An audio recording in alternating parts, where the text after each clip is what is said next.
हरतालिका शिव महापुराण कथा जो कि गुरुदेव की महाराष्ट्र हिंगली में चल रही है। आज ऐसा भावुक क्षण था।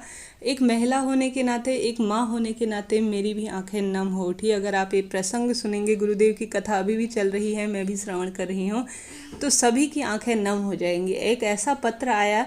गुरुदेव हालांकि उन लोगों को कभी मंच पर नहीं बुलाते क्योंकि सुरक्षा की दृष्टिकोण से, परंतु आज गुरुदेव भी एक तरह से इतने प्रेम भावुक में हो गए कि उनको मंच पर बुलाया। इस तरह से पत्र आया था जिसमें लिखा हुआ था कि गुरुदेव बहुत समस्या से जूझ रही थी, माँ नहीं बन पा रही थी।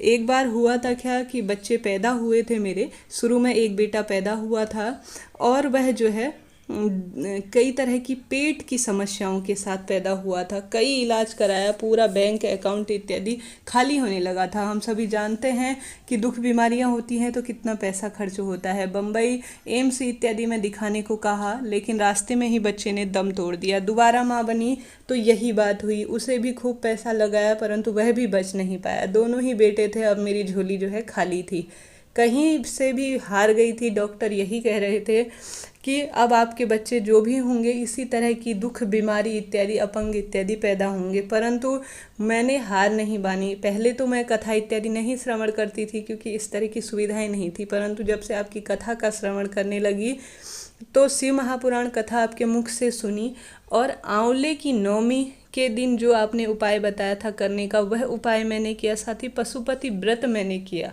और 10 साल बाद मुझे जो है लड़का और लड़की के रूप में भगवान शिव का प्रसाद प्राप्त हुआ है।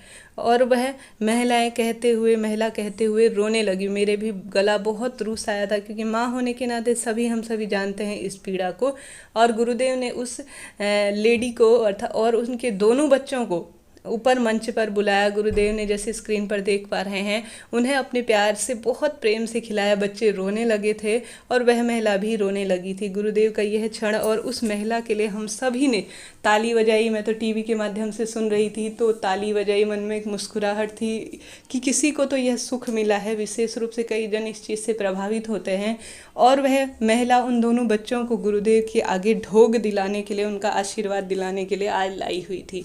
ऐसे में आप सभी भी जैसे स्क्रीन पर भी देख पा रहे हैं, मेरी तो हमेशा जब गुरुदेव की जब ये कथा आती है तो टीवी चलते रहती है। जितना भी अंश में श्रवण कर पाती हूँ ज़रूर करती हूँ। आज तो यह बहुत भावुक क्षण था, आपके लिए भी होगा ज़रूर।